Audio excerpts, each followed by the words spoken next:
شروع اللہ کے نام سے جو نہایت مہربان اور رحم فرمانے والا ہے۔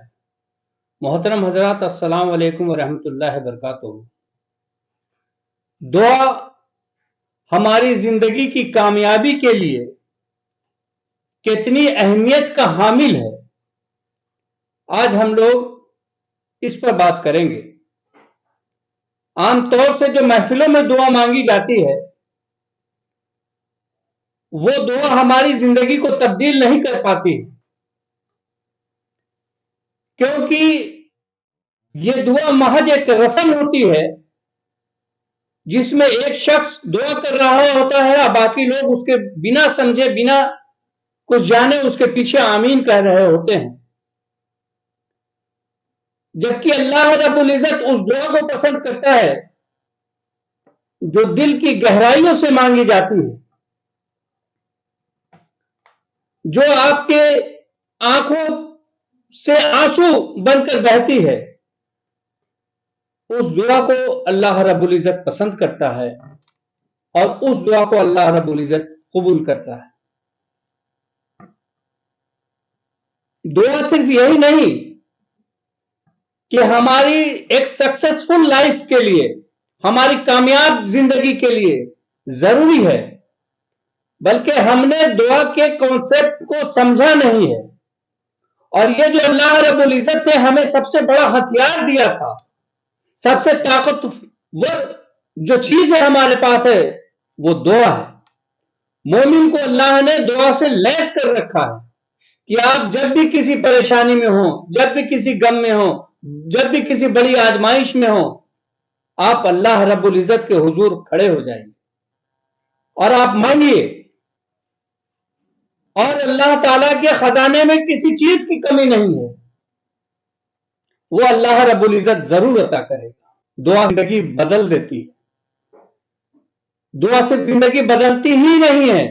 بلکہ دعا کرنے سے دعا کی اتنی زیادہ اہمیت ہے کہ اللہ رب العزت نے اگر کسی فیصلے کو کر لیا ہے اور آپ اس دعا کو مانگتے ہیں تو اللہ رب العزت اس فیصلے کو بدل دیتا ہے۔ اگر ہمارے حق میں اللہ نے کوئی ایسا فیصلہ کر دیا ہے جو ہمارے لیے نامناسب ہے اور ہم نہیں جانتے ہیں، اور ہم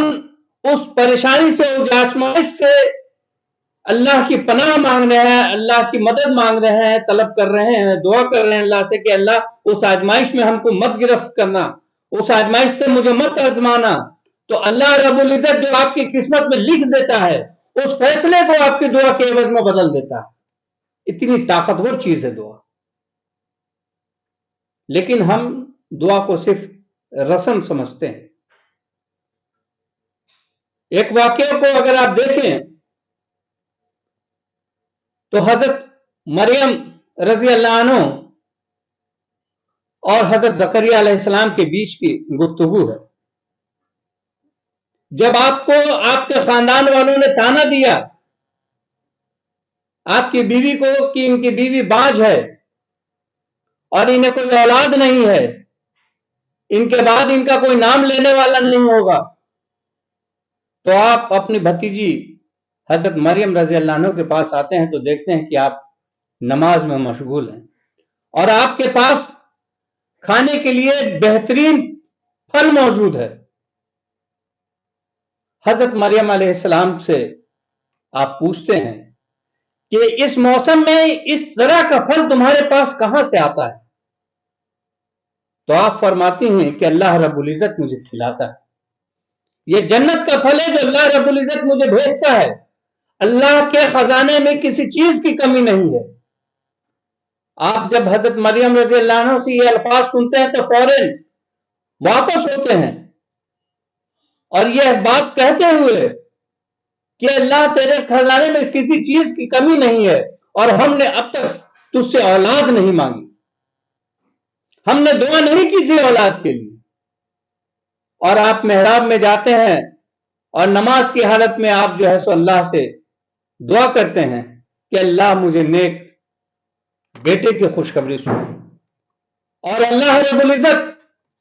وہیں پر جبرائیل امین کے ذریعے سے آپ کو نیک بیٹے کی بشارت دیتے ہیں